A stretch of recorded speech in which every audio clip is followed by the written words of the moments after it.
مرشد کہلاتے ہیں۔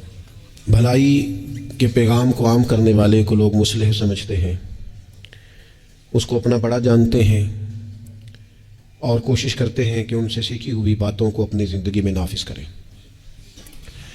اللہ تبارک و تعالیٰ نے نا اس ساری امت کو یہ فرمایا ہے، ساری امت کو، کہ تم اس لیے بہترین امت ہو کہ تم نے لوگوں کو خیر کا حکم دینا ہے، تم نے لوگوں کو برائی سے بچانا ہے۔ کنتم خیر امت اخرجت للناس، فرمایا تم بہترین امت ہو، لوگوں کی بھلائی کے لیے تمہیں پیدا کیا گیا ہے۔ تأمرون بالمعروف وتنہون عن المنکر، تم لوگوں کو معروف کا حکم دو گے اور منکرات سے منع کرو گے۔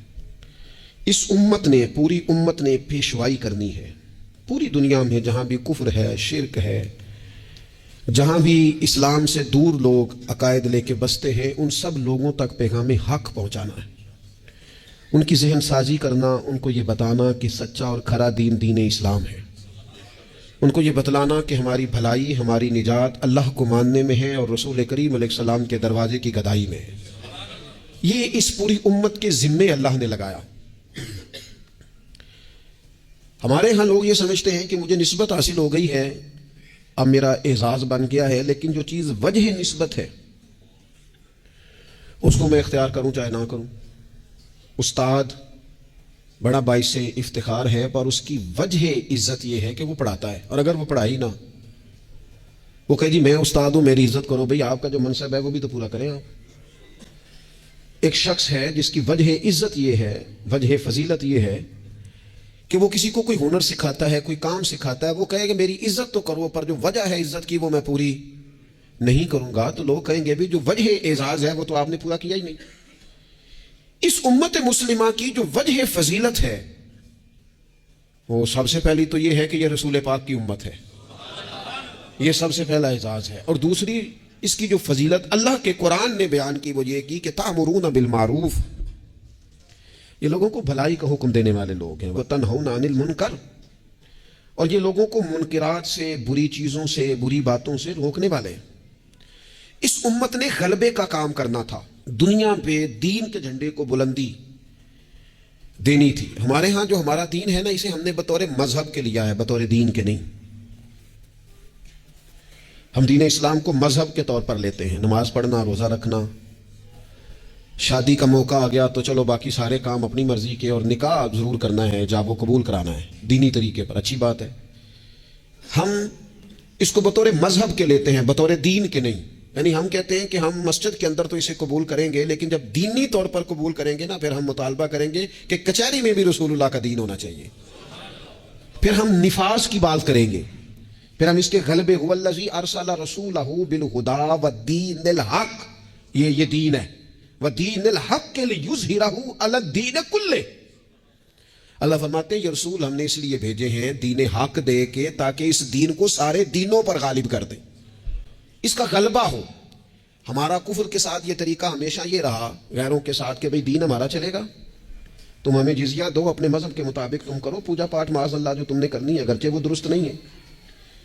لیکن اب کیا ہوا ہے؟ اب یہ ہوا ہے کہ نظام ان کا ہے ہر جگہ پہ، اور ہمیں یہ کہا گیا ہے کہ نماز پڑھو کوئی حرج نہیں، روزہ رکھو، زکوٰۃ دو، خدمات کرو، لیکن جو نظام ہے ارسل رسولہ بالہدی والدین الحق لیظہرہ علی الدین کلہ، وہ ہمیں کہتے ہیں کہ نظام ہمارا رہے گا۔ امریکہ، افریقہ، برطانیہ میں نماز پڑھنے پر تو کوئی پابندی نہیں، لیکن وہ آپ کو آپ کے قانون کے مطابق نفاذ دین کی اجازت ہے۔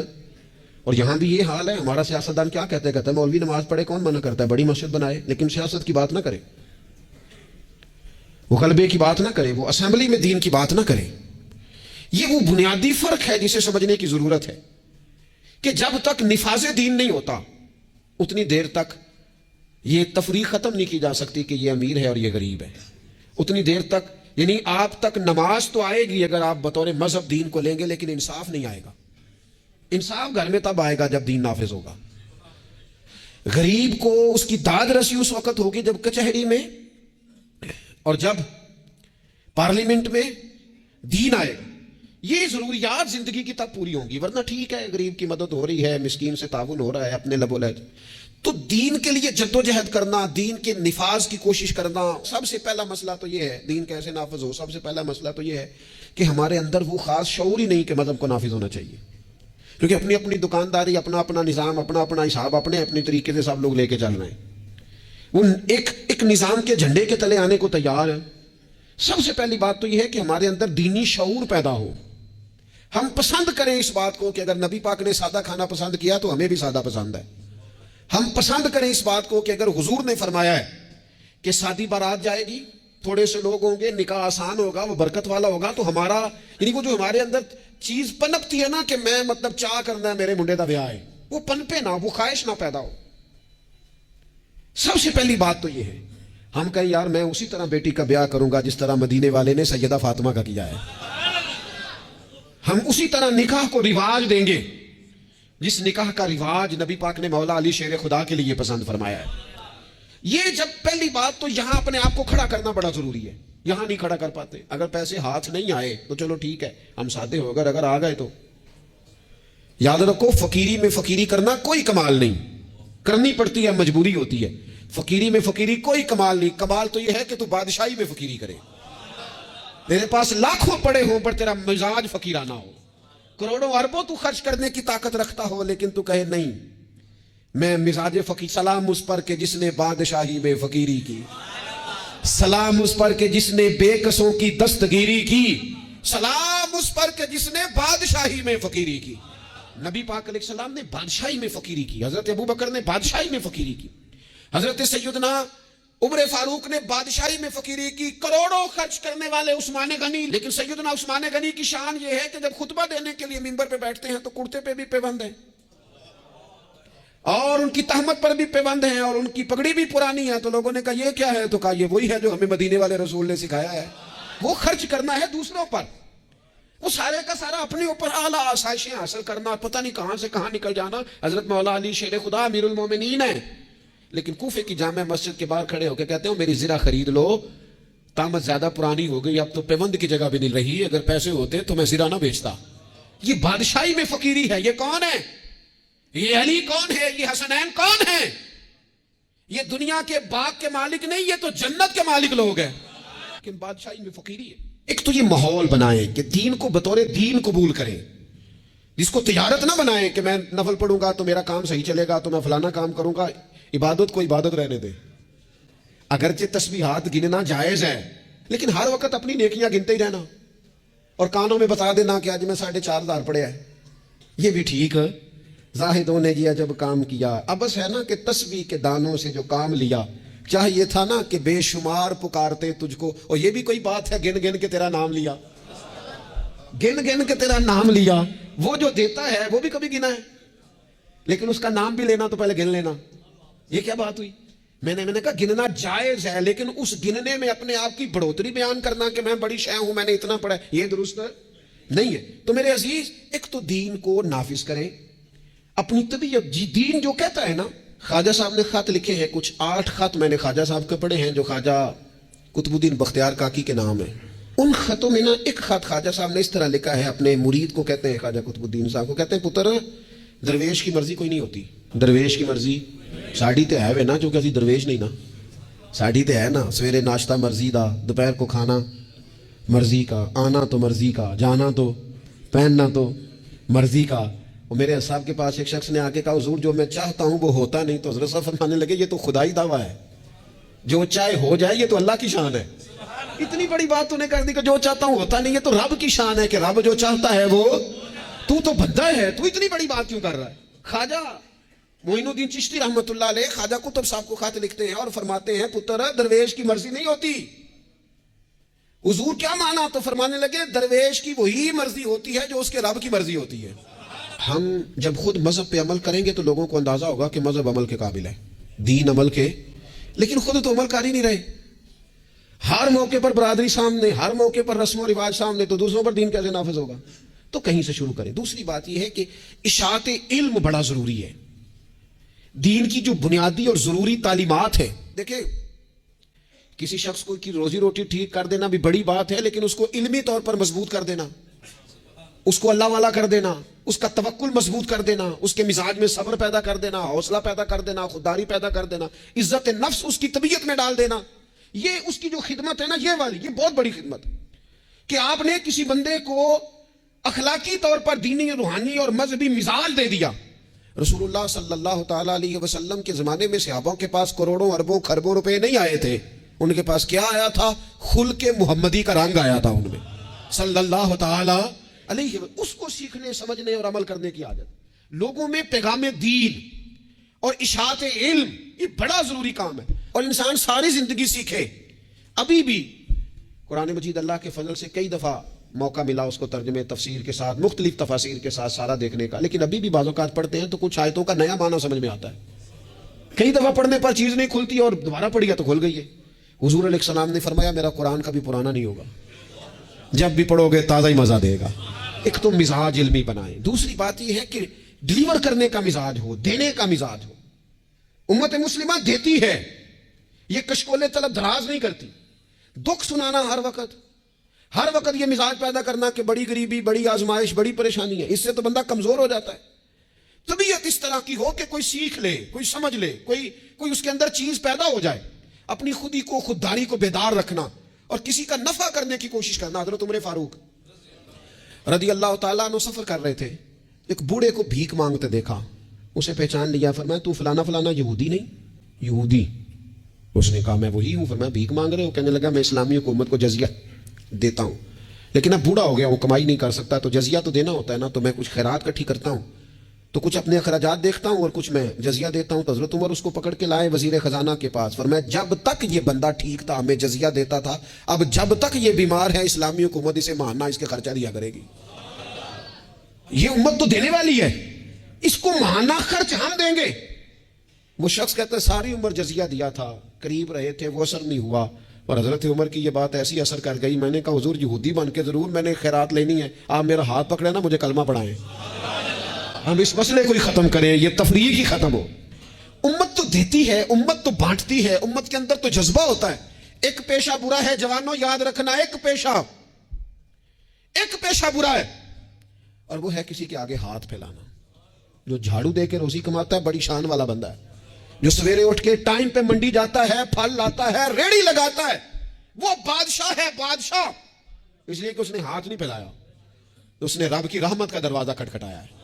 وہ بادشاہ آدمی ہے، اس نے اعزاز کے ساتھ اپنی ذمہ داریوں کا احساس کیا. بڑا مزہ آتا ہے جب شام کو بندہ اپنی دکان بند کرے اور پھر چھوٹے چھوٹے نوٹ گنے، اور پھر ان میں سے نا، میں نے دیکھا ہے غریبوں کو کہتے ہیں جی میں نا جی وہ جو 50 روپے روز دے رکھے نے اللہ دی رات دینے نے، اور پھر اس میں سے وہ تھوڑے سے جب بچا کے کہتا ہے نا کہ آج میں نا مطلب 4 پیسے زیادہ ہیں، آج گھر پھل بھی لے کے جانا ہے. وہ جو ذائقہ ہے اسے کبھی محسوس تو کرو. میرے رسول پاک علیہ السلام نے فرمایا سب سے بہترین کھانا وہ ہے جو اپنے ہاتھوں کی محنت سے تو کما کے کھاتا ہے. اور فرمایا اللہ کے نبی حضرت داؤد علیہ السلام اپنے ہاتھوں کی محنت کر کے کما کے کھایا کرتے.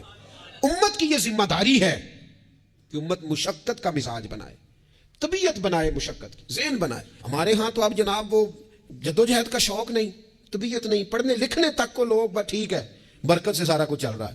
چوتھی بات آپ کی خدمت میں یہ عرض کرنی ہے کہ امت اگر چاہتی ہے نا عروج پائے، تو پھر امت کو چاہیے کہ تھوڑا اتفاق کا بھی مزاج پیدا کرے. ہمارے ہاں نا فروعی مسائل میں بھی اتنا اختلاف ہے، اتنا رٹا ہے، کوئی بندہ دوسرے کو قبول کرنے کو تیار نہیں ہے. جھگڑا ہی جھگڑا، بحث ہی بحث. ایک گھر میں 4 لوگ رہتے ہیں اور چاروں کا مزاج مختلف ہے، چاروں کی پارٹیاں مختلف ہیں، چاروں کی سیاست مختلف ہے، چاروں کا مزاج مختلف. کسی خاندان میں اتفاق نہیں رہا، کسی قبیلے میں اتفاق نہیں رہا، کسی گروہ میں جماعتیں ٹوٹ پھوٹ کا شکار، تنظیمیں ٹوٹ پھوٹ کا شکار، ملکوں میں ماحول اتنا عجیب. یہ میرا وطن ہے پاکستان، جن لاکھوں لوگوں نے قربانیاں دی تھیں وہ پوچھتے ہیں اس لیے تمہیں وطن بنا کے دیا تھا. وہ جو ہجرت کر کے آتے رستے میں قتل کر دیے گئے تھے، وہ سوال تو کریں گے نا قیامت کے دن کہ یہ حال کیا تم نے وطن عزیز کا، یہ کیفیات تم نے کی لوگوں کی. کوئی حال ہی نہیں. کبھی کوئی کسی کے خلاف بات ہے تو کبھی کوئی رسا کھینچ رہا ہے تو کبھی کوئی کسی کے پاؤں کھینچ رہا ہے. خدا رہا کوئی استحکام. لوگ جوڑتے ہیں. بڑوں کا کام ہوتا ہے قوم کو جوڑنا، ان کو نظریاتی طور پر مضبوط کرنا، ان کی فکر کو مجتمع کرنا. رائے کا اختلاف ہو جانا کوئی بڑی بات ہے؟ زندہ لوگوں میں اختلاف ہو جاتا ہے، زندے جب لوگ ہوتے ہیں تو ان کی رائے مختلف ہے، لیکن اپنی رائے کو دوسرے پہ مسلط کرنا، تھوڑا سننے کا بھی حوصلہ پیدا کرے. تو کچھ اتفاق کا مزاج, کچھ تھوڑی دوسروں کی تعریف, کچھ تھوڑا کسی اور کو بھی قبول کر لینا, تھوڑا سا کسی اور کے بارے میں بھی کبھی اچھی رائے دے لینا, کبھی کہہ لینا کہ نہیں فلانا فلانا فلانا فلانا آدمی. جب لوگ بخیے ادھیڑ رہے ہوتے ہیں نا, فلانا بھی برا ہے, فلانا بھی برا ہے, فلانا بھی برا ہے, فلانا بھی برا ہے, تو میں اکثر کہتا ہوں یار تم نے اتنی جلدی کر دی سب کو برا کہنے کی, تمہیں پتہ نہیں لقد خلقنا الانسان فی احسن تقویم. رب کہتا ہے میں نے تو بڑا سونا انسان بنایا ہے اور تمہیں کسی میں اچھائی نظر نہیں آ رہی. اور امت وہ ہے جو رسول رحمت کی امت ہے, لیکن وہ چھوٹی چھوٹی باتیں, چھوٹی چھوٹی لڑائیاں, کچھ اتفاق. امت مسلمہ جب تک متفق نہیں ہوتی اپنی عزت کو کبھی بحال کر سکتی, جب تک ان کا اور اتفاق. چھوٹے چھوٹے ٹکڑوں میں امت کو بانٹ دیا گیا ہے, چھوٹی چھوٹی ریاستیں, چھوٹے چھوٹے گروہ, چھوٹے چھوٹے مفادات. جب تک یہ اتفاق نہیں پیدا کرتے اتنی دیر تک آگے بڑھا جا سکتا. اور پانچویں بات, جب تک مسافر منزل پر پہنچنے کی تڑپ نہیں نہ پیدا کرتا اتنی دیر تک منزل اس کے قریب نہیں آتی. اس امت کی منزل ہے کنتم خیر امت اخرجت للناس تأمرون بالمعروف وتنہون عن المنکر. اس امت کی منزل ہے دنیا کو خیر کا پیغام دینا, لوگوں کو برائی سے روکنا, اس کی منزل ہے. آپ سفر پہ جا رہے ہو نا جی, تو بندہ رستے میں قیام مختصر کرتا ہے, ضرورت کا کرتا ہے, بلا وجہ الجھاؤ نہیں پیدا کرتا. وہ کہتا ہے مجھے آگے بڑھنا ہے, مجھے کام کرنا ہے, آگے نکلنا ہے. وہ ادھر ادھر زیادہ وقت کا ضیاع نہیں کرتا, اس کو اپنے وقت پر پہنچنا ہے. اس کی کوشش ہوتی ہے کہ سفر جلدی ختم ہو. منزل مقصود جب لوگ طے کر لیتے ہیں تو پھر وہ جدوجہد کرتے ہیں کہ منزل ملے. منزل میں کیا کروں, کیسے عرض کروں, ہمارے ہاں لوگوں نے منزل کا تعین ہی نہیں کیا. منزل پیسے کو, شہرت کو, دولت کو بنایا. ہماری منزل تھی کہ ہم نے دنیا میں خیر پھیلانی ہے, ہم نے حق کی اذانیں دینی ہے, ہم نے لوگوں کو پیغام دینا ہے کہ اگر تم نے خیر سیکھنی ہے تو دروازہ رسول پہ آؤ صلی اللہ تعالی علیہ. لیکن ہمارا تو گھر کا جھگڑا ہی نہیں ختم ہو رہا, ذاتی رٹے ہی نہیں ختم ہو رہے, ہمارے اپنے روزمرہ کے مسائل نہیں, ہمیں پیس کے رکھ باہر نکلنے کو تیار ہی نہیں. بڑی سوچیں. اقبال کہنے لگے وائے ناکامی متائے کارواں جاتا رہا اور کارواں کے دل سے احساس زیاں جاتا رہا. کہنے لگے مسئلہ تو یہ ہے کہ سارا کچھ لٹ گیا اور ہمیں احساس بھی نہیں کہ لٹ گیا ہے. امت بکھر گئی, ٹوٹ گئی اور احساس بھی نہیں کہ ٹوٹ گئی. کچھ کوشش, کچھ جدوجہد, کچھ آگے بڑھنا, کچھ ہمت کرنا, کچھ تھوڑا سا منزل کی طرف سفر کرنا کہ ہم اپنا جتنے لوگ آئے نا امت مسلمہ میں انہوں نے خیر میں اپنا حصہ ڈالا. حضرت صدیق اکبر, فاروق اعظم, عثمان غنی, مولا علی, سعد بن ابی وقاص, حضرت ابو عبیدہ بن جراح, جناب معاذ بن جبل, حسنین کریمین, آگے آئیے حضرت عمر بن عبدالعزیز, امام بخاری, امام مسلم, امام ترمذی, امام اعظم, امام احمد بن حنبل, امام شافعی, اعلیٰ حضرت بریلوی. آپ دیکھیں لوگ اپنے اپنے دور میں اپنا حصہ ڈالا.